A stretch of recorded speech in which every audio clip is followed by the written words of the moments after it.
مافمان خوراوە بە هەموو شێوازێک. داواکاریمان ئەوەیە وەزارەتی خوێنی باڵا مافی ئێمە لەبەرچاو بگرێ لە تاعیناتە. بەڕاستی من وەکو خۆم لە 2010 تەخەڕوجم کردو ماستەرمەیە پێداگۆجی و ئینگلیزی و هەموو شتێکم بۆ حازر کردووە تا ئێستا تاعینیان نەکردوین. هەروانە بێژیشیان پێ نەداین بۆی شمولی ئەو گرێبەستانی پێشوو بکەین. مافمان خوراوە بە هەموو شێوازێک. باشە ئێوە پێشتر داواتان حکوومەت کردو داتان مەزرێنێ وەڵامی حکوومەت چی بۆ ئێوە؟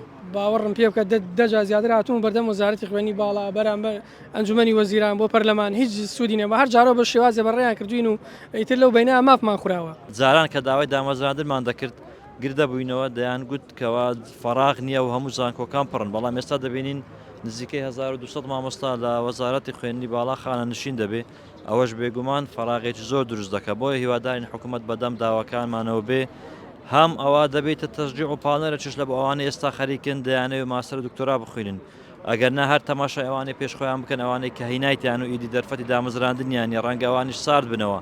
ئەوەش تەئسیر لە پرۆسەی خوێندن دەکا.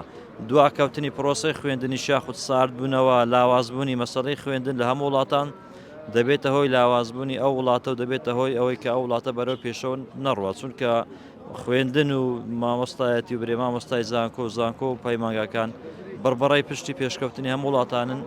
کێشەیمە ئەوەیە ئەمە بە کۆمەڵێک کێشە و معانات بەڕاستی خوێندنی باڵامان تەواو کرد.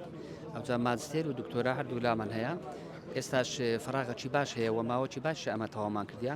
ئێستا داواکارین لە وەزارەتی خوێندنی باڵا کە لەو فراغانەی هەیە ئەمە دابنێتەوە وەکو مامۆستا لە کولیۆ مەحەدەکان. باشە ژمارەتان چەند کەس ئایا بە تەحدیدی ژمارەیەک دیارە؟ ژمارەی برین ڕسمیمان نییە، بەڵام لە ناوە خۆمان گروپمان هەیە. ئەو گروپانی کە هەمانە کۆی ئەو برین هەڵگرانی بڕوانامەی باڵا کە هەیە نزیکەی 500 کەس دەبێت.